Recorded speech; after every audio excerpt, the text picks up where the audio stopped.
Assalamualaikum warahmatullahi wabarakatuh.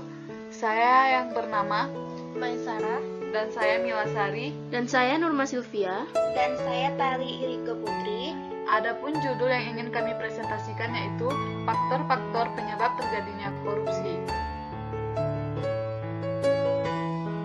Adapun faktor-faktor penyebab bisa dari internal atau pelaku-pelaku korupsi dan juga bisa berasal dari situasi lingkungan yang kondusif untuk melakukan korupsi atau faktor eksternal.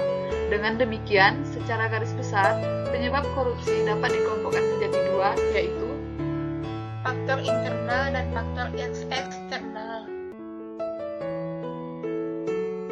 Internal merupakan faktor pendorong korupsi yang berasal dari dalam diri individu. Faktor internal dapat terperinci menjadi A. Sifat tamak atau rakus manusia. Sifat tamak merupakan sifat berasal dari dalam diri setiap individu. Hal itu terjadi ketika seseorang mempunyai hasrat besar untuk memperkaya diri dan tidak pernah merasa puas terhadap apa yang telah ia miliki. B. Gaya hidup konsumtif. Pada era modern ini, terutama kehidupan di kota-kota besar, merupakan hal yang sering mendorong terjadinya gaya hidup konsumtif. Oleh karena itu, apabila perilaku konsumtif tidak diimbangi dengan pendapatan yang memadai, maka hal tersebut akan membuka peluang seseorang untuk melakukan berbagai tindakan demi memenuhi hasratnya. Salah satu kemungkinan tindakan itu adalah dengan korupsi.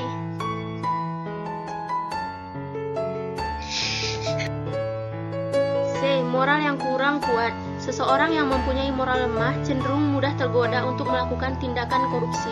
Godaan itu bisa berasal dari atasan, teman setingkat, bawahan, atau pihak lain yang memberikan kesempatan untuk melakukan korupsi.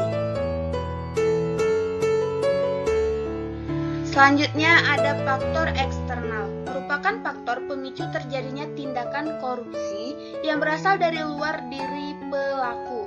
Faktor eksternal dapat dibagi menjadi 4, yaitu yang pertama, faktor politik.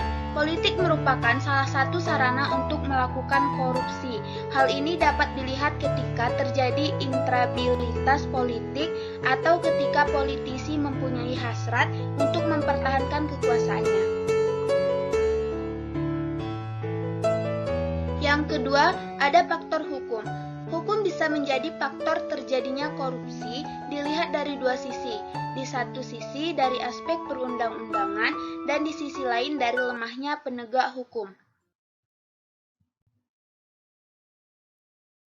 Adapun poin yang ketiga yaitu faktor ekonomi. Faktor ekonomi juga merupakan salah satu penyebab terjadinya korupsi. Hal itu dapat dilihat ketika tingkat pendapatan atau gaji yang tidak cukup untuk memenuhi kebutuhannya. Maka, seseorang akan mudah untuk melakukan tindakan korupsi demi terpenuhinya semua kebutuhan. Poin terakhir yaitu faktor organisasi. Organisasi dalam hal ini adalah organisasi dalam arti yang luas, tidak hanya organisasi yang ada dalam suatu lembaga, tetapi juga sistem pengorganisasian yang ada di dalam lingkungan masyarakat.